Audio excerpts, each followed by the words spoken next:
Hi all and welcome to today's ODI lunchtime lecture.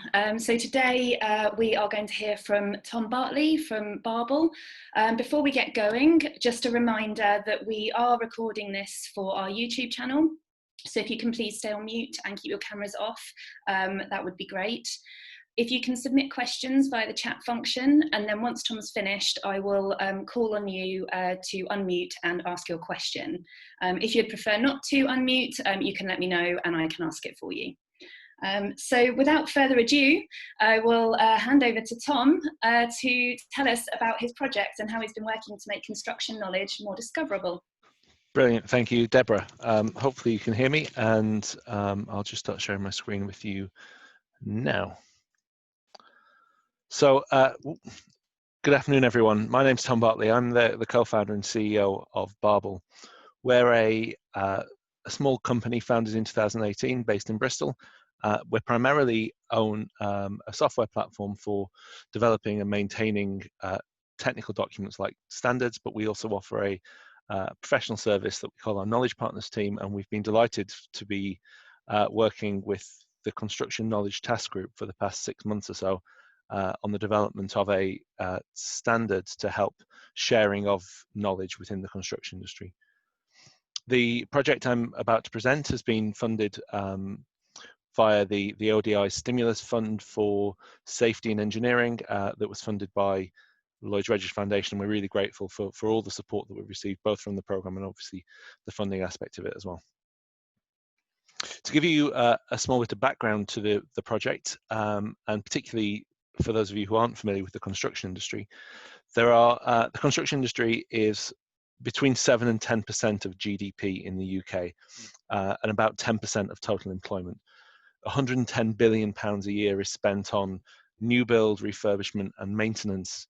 There's 280,000 companies, and crucially there are over 200 professional bodies, whether that's professional institutions, trade associations and other industry groups. All these organizations are publishing knowledge, publishing standards, technical guidance, legislation, regulations, case studies, and a whole host of other types of content. There's two primary drivers for this. The first is safety, and as we drive towards safety, and safety in the industry has improved significantly over the past couple of decades, but we saw the disaster of Grenfell a few years ago, and one of the key findings of the inquiry was that levels of competence of those people involved were partly to blame for the loss of those lives. And there are a number of other safety-related incidents that are down to, you can either call it competence or you can call it a lack of knowledge. The other challenge for the industry is productivity, and the Get It Right initiative estimates that between 10 and 25 billion pounds of cost is incurred each year by the construction industry for errors that were avoidable. And so there are a lot of initiatives that are going on across the sector at the moment to try and improve both safety and productivity. One of the key aspects that is potentially overlooked but often referenced is knowledge, and the right hand side of my screen shows a number of initiatives, all that are around younger than about 5 years, that argue that access to knowledge is a key challenge for the industry, and we should be doing something about it. And that's both from kind of a digital perspective. The construction sector deal 2018, the first major deal between the industry and government, describes the need for a single body of knowledge, a shared digital asset that's accessible and enables rapid sharing of expertise and best practice. When we talk about knowledge, we've got a whole range of aspects, and as we kind of move into digitization, the reliance on the been there, done that expertise through experience becomes less viable in a commercial environment, and actually we need better dissemination of innovation, of good practice, of case studies, so that we can move forward against the climate emergency, amongst other things. So this project has been delivered on behalf of the Construction Knowledge Task Group. It's an organization founded about 3 years ago, or a working group founded about 3 years ago, comprising a host of organizations that span publishers, professional institutions, and practitioner supply chain organizations, including consultancies, manufacturers, and contractors. Collectively, these organizations publish in the order of 1 million or more resources that are used by practitioners to help them do their jobs.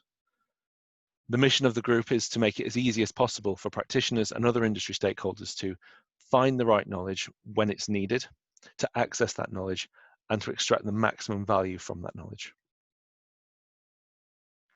In 2018, the group conducted a survey that had about 300 responses, and there were 3 main questions that came up which led to this project that we're talking about today. The first is that was the question: do you have easy access to all the knowledge you need to do your job?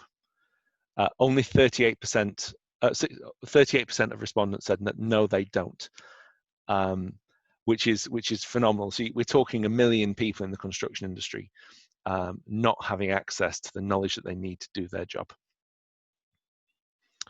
The next was around what types of industry knowledge do you refer to? So we can kind of see the range of different types of resources that people access and how frequently.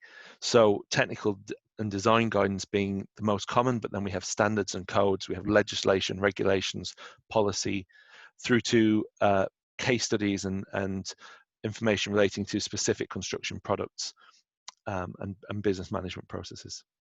One of the key aspects there you'll see at the bottom of the list, I hope it's not too small on your screen, is the reference to continuing professional development and the need that all practitioners have to maintain professional practice and develop their skills and capabilities, keep pace with the state of the art.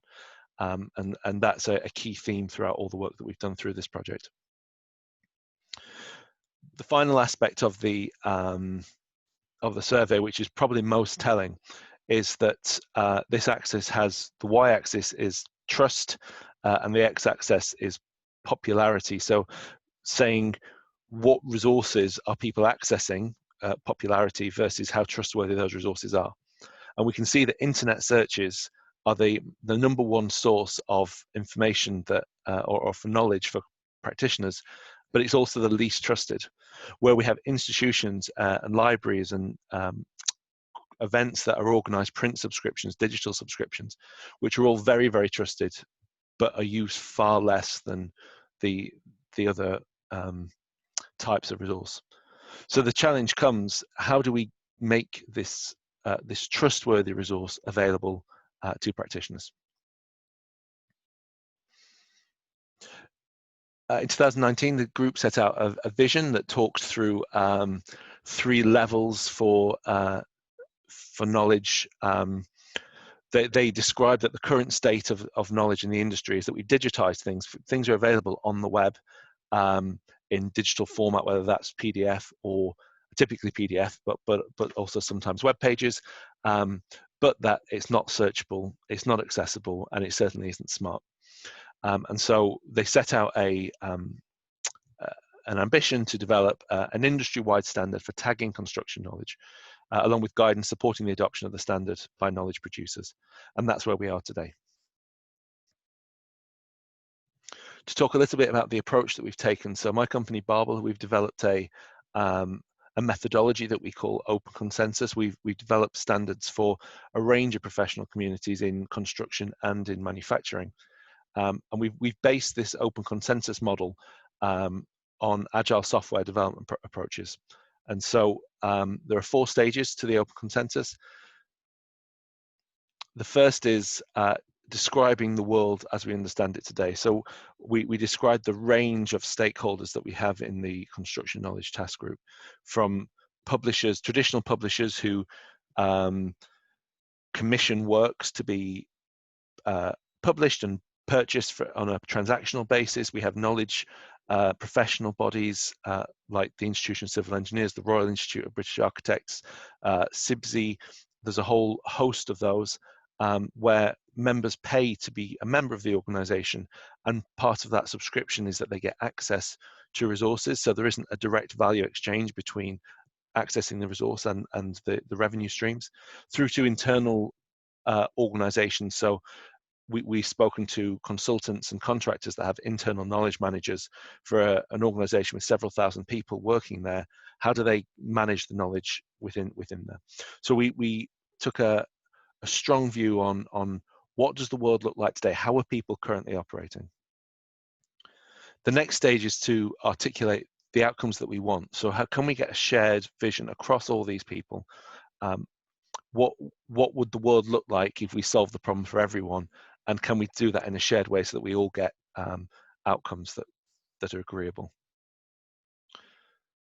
Stage 3 is about setting a strategy for how we achieve those outcomes and kind of setting a high level approach so that we've again achieved consensus on that high level approach, so that when we get into stage 4, which is the actual technical doings of the project, there aren't any nasty surprises. Things don't come out of the woodwork that confuse people or undermine the viability of the project. For this program, we started around about the beginning of February, and we're just getting into the final stages now, when we're hoping to publish the standard in the next couple of weeks. So we've had quite a pacey process, and obviously a month after starting, we've had everything, the working from home challenges, and there's been furloughed staff and all sorts of impacts for our members, but we've managed to deliver the project roughly on time and on schedule, with those constraints that we faced. So to give you a sense of what came out of the discovery phase from the project, we looked at practitioners and because this is all about practitioners getting access to knowledge, and what resources do they access. And we saw that there's a whole host of publishers. There's also a whole host of sources that a practitioner might pull from. So first of all, they'll keep personal archives. Next, their company will keep libraries of knowledge resources that will either be curated or signposted, and they'll also be have their own memberships and subscriptions to platforms like the Construction Information Service, BSRIA, the Building Services Research and Information Association, a whole host of those. And as a practitioner, they'll also have their own personal memberships and subscriptions, for instance, with the body that they're chartered with. And finally, they have access to Google. And so therefore, they can access anything that's freely available and discoverable on the web. So there were 3 conclusions that we drew from this. First of all, as I've said, practitioners have many places to access knowledge from. But we also found that the cost of subscription or accessing things is not a concern, actually, that people are willing to pay to access resources, and that typically practitioners will access the resource with the least resistance, which means that for the members of the CKTG, who are typically in the top half of that drawing on the screen, either membership or subscription organizations, we need to lessen the path of resistance to make sure people have access to the knowledge that they need. The other thing we found is that there are a wide range of adopters for this standard. If we're going to be successful, if we're going to serve practitioners, we need to make sure that whatever we produce is applicable in all the different contexts. So it needs to work for free web publishers, maybe they're news sources. There's Designing Buildings Wiki, the UK's #1 website for construction knowledge. It needs to work for the professional bodies, it needs to work for classic publishers, and it needs to work for companies as well. So there's those range of context and commercial situations presents a challenge that we needed to address and be mindful of as we went through. As we set out, we had a kickoff workshop, and we defined some objectives for the standard, and through about 15 different organizations coming together, we set the high level objective to make knowledge available for practitioners in the context that they need it. Understanding this, digging into this a little bit further, we get to several constructs that we need to get our head around. The first is that we have publishers, and these are typically organizations that will publish a resource. The next thing is the practitioner and how they access that resource. And typically at the moment they're using search tools, and primarily they're using Google, but an organization might have a search tool on their own website, and whether that's an intranet or the membership body search our resources.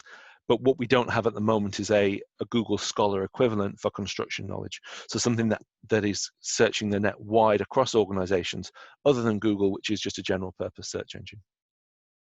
The next part of the objective was about in the context that they need it. And so we were exploring the idea of context-aware knowledge tools. So a practitioner might be working in a computer-aided design tool, working on the design of, give the Grenfell example, cladding systems. And because the software understands that they're working on cladding systems, we can present the relevant legislation, guidance, best practice standards directly at them. I'm saying by we, I mean we're painting a vision here. Or it might be any other scenario that a practitioner might be working. As they use more digital tools, we can do that context-aware delivery of knowledge to people. This means that the standard really has to do, it's about how publishers describe their resources. And if the publisher knows what the role of the practitioner is, what they're working on, and the activity that they're doing at the same time, we can then start to triangulate the knowledge resource to that practitioner so that they can find it in the context where they're working. These are setting the constraints, the aspects of the standard that we need to make sure that we're covering. So we set out some principles for the standard. The first of all is that we wanted to support discovery of resources without necessitating that the CKTG or anyone else develop a new platform. We wanted something that was open, that had minimum friction, that new commercial models, new tools can be built upon without a gatekeeper and a new organization adding an extra bottleneck to that process. The next was about improving Google ability, as well as enabling the context-aware content delivery. So we wanted to find something that, regardless of the development of new tools, traditional search engines will be able to improve the access to knowledge for practitioners. It's essential that we don't undermine the existing commercial models, and actually that we bolster them somewhat. So whether they're subscription or paid for services, if we can come up with a way where more traffic and more access is directed to those sources, increasing the value, then it improves the attractiveness to publishers for adopting the standard. The consequences of this was we're developing a metadata standard. We're not doing anything with the actual content of knowledge or trying to do anything smart with the content of documents, with videos, with tools, etc. Or abstracting those into meta models or whatever it might be.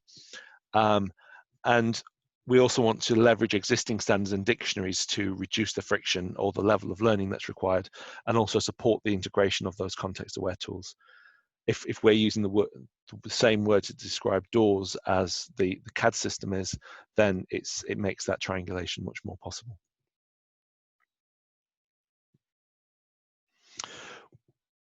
What we've done is we've built on 3 open standards. The first is the Dublin Core Metadata Initiative. This is a set of metadata terms that's used widely across document-heavy fields like academia and law. It's recognized by search engines. So we've signposted knowledge publishers to say, just use this standard that already exists, but if you use these specific fields in this way, then we're doing it consistently across the construction industry. And one of the key aspects is how we use dictionaries. So one of the fields in Dublin Core is subject, so what the resource relates to. And we use Uniclass, which is a construction industry classification system, and Thema, which is a publishing and libraries industry classification system. So one of the examples was given was a guide for building services engineers on cryptocurrencies. So we can use the roles table in Uniclass and the cryptocurrencies classification in Thema, put them together, and you've now got a resource that's described as appropriate for the use case and using that metadata. So we're almost there with the standard. There are two key parts to it.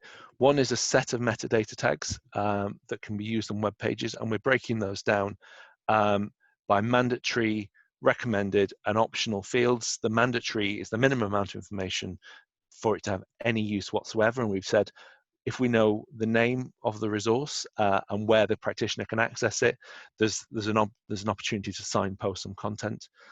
We then talk about recommended fields. So this is basic publishing information, who created it, who published it, when it was published, and the descriptive properties to support filtering. So the audience, the role, the subject, and the geographical area. And then we've got a whole host of other optional fields that help the user understand how valuable the resource is. So we have, can this be used for continuous professional development? If this is a training resource, what method is it? Is it classroom? Is it event? Is it self-guided? Is it a video, etc.? And we've also come up with a new dictionary for construction knowledge types. So we pointed at Thema and Uniclass in the previous slide. What we found is there's definitely a gap, and what practitioners want and publishers want to be able to do is help understand the relative authoritativeness and importance of resources. So we've come up with a new dictionary, a short number, 15 to 20 tops. It's not refined yet, which is why I can't give an exact number. But we've got a short number so that you can say, RIBA might call it a practice note, RIBA might call it a practice note, Syria might call it a technical guide, but and that's fine as long as they both tag it in the same way, which guidance we can start to say, well, these are relatively the same type of resource. If we had policy, if we had legislation, regulations, etc., we could say, well, these are more important in terms of its authoritativeness than perhaps a case study. So final slide now. The lessons that we've learned through this project in particular, the first one has been balancing technical and natural language for the standards. Are we developing a specification? Are we developing guidance?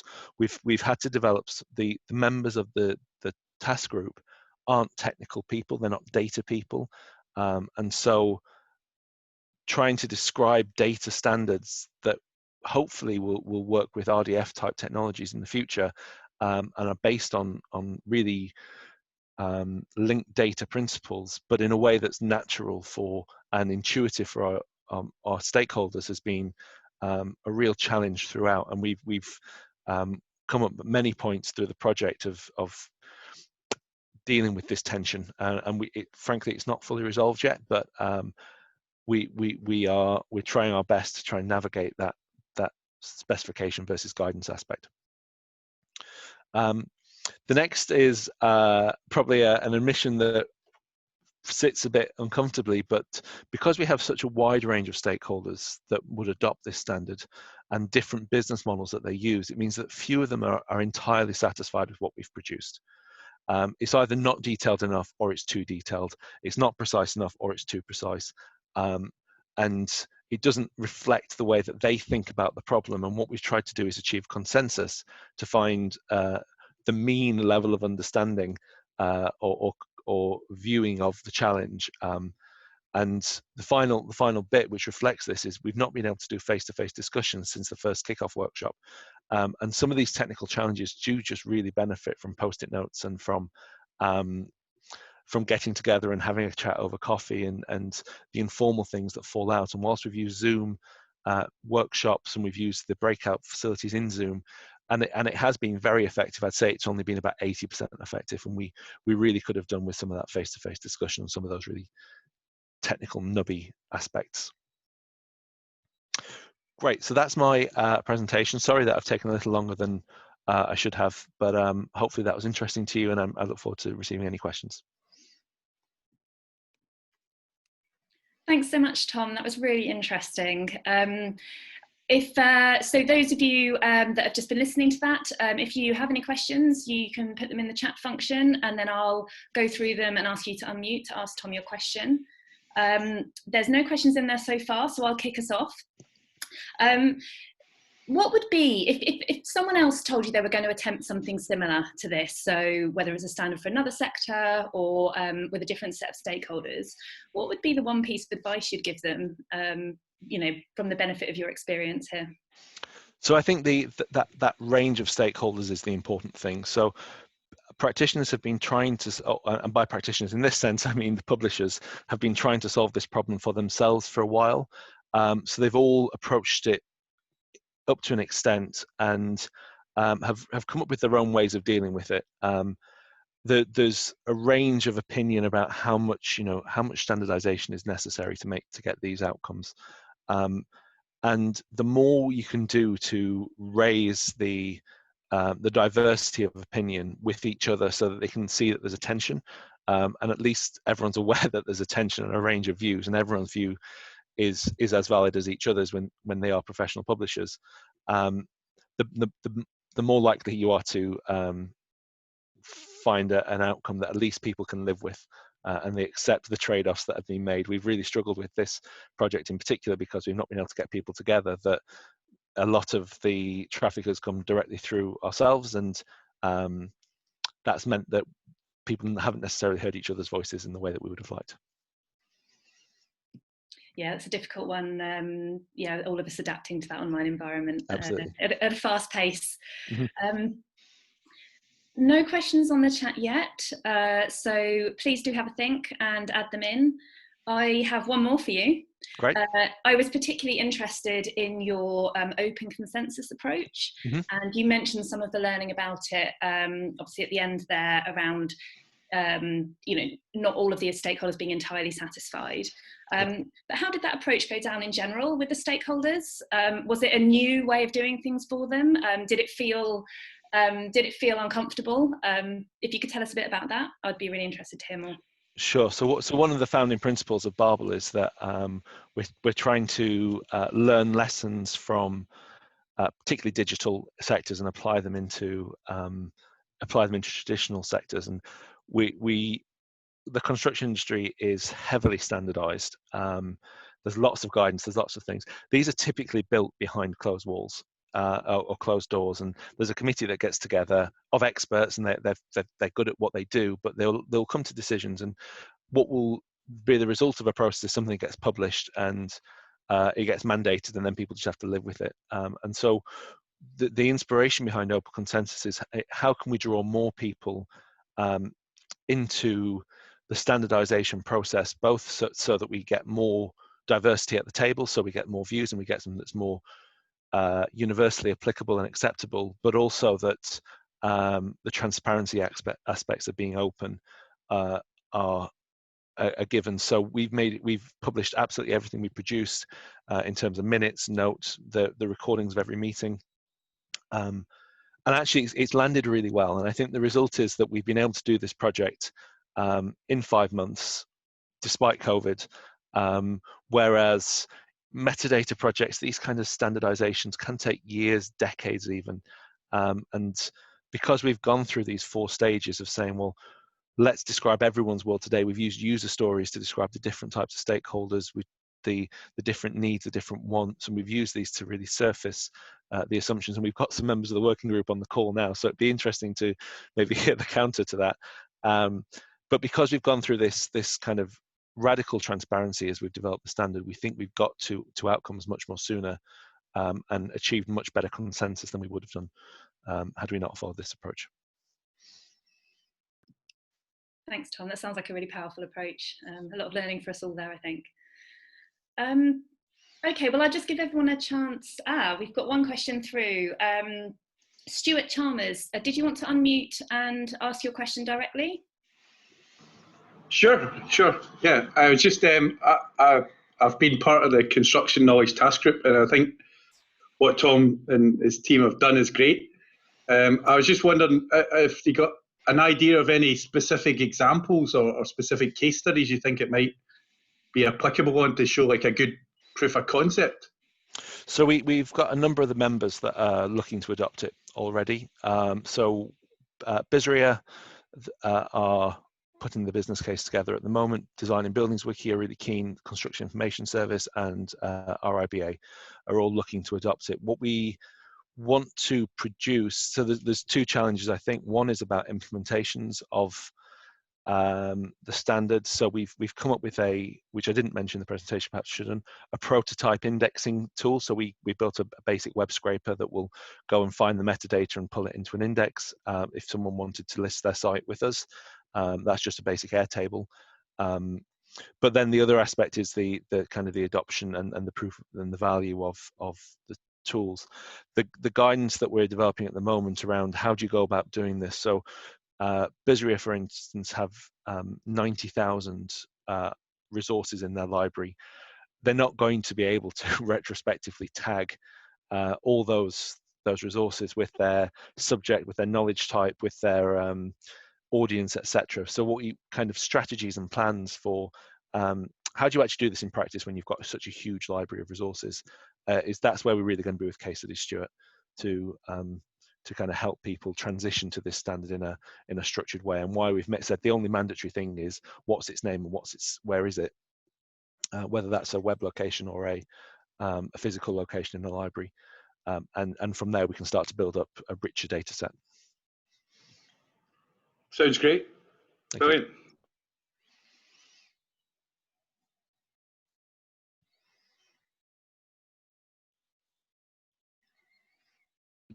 Thanks for the question, Stuart. I will just give everyone else a final kind of minute or so just to add any questions that have come to mind through that. There's a lot to digest there. Whilst we're waiting, Tom, just building on what you were just talking about there for Stuart's question, what are the next steps for Barbel with this? Will you still be involved, or is it over to the working group now? Yeah, so the project phase, the funding is finished. So we're now in volunteer mode, and we're in the construction industry. We plan to support the group. We're tracking ODI funding and other funding sources. That there are projects around implementation and trying to understand what the next stages are.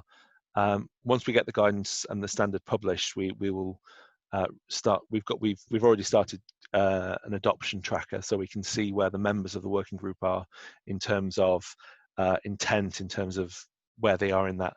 Are they going to do it? Have they done it? Have we actually got them indexed somewhere? Have they adopted it? So we need to work out commercially how that works, and if we're volunteering as well, then that obviously detracts from how quickly we can do things. But it does need some time to sync and disseminate now, and so press releases and sharing it as widely as possible is one of the next steps. And we look to the whole working group to support us with that.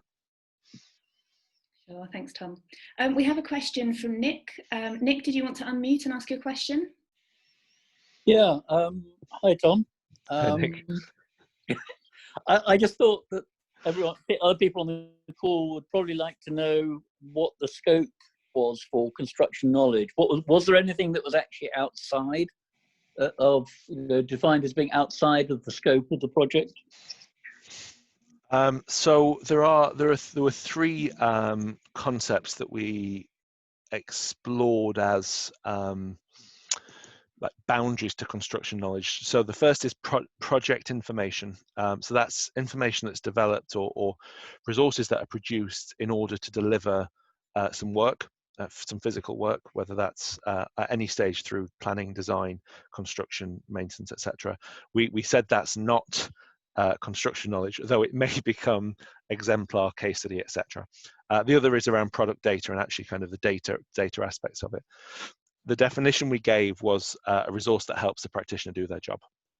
So it's really broad, and with our dictionary of construction knowledge types, we've tried to be as encompassing as possible. So that includes news, it includes events, it includes conferences. These are all resources that can be accessed, and it includes standards, legislation, guidance, and kind of the whole host in between. But yeah, it's very broad.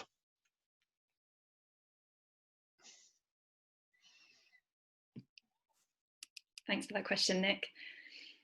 Well, we haven't got any other questions through on the chat, Tom. Okay.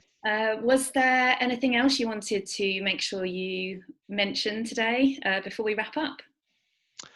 No, I mean, mostly just thank you very much for the opportunity to the ODI and Knowledge Register Foundation. We've the group was really struggling to find the resource and the skill to deliver this project, and this has made it all possible.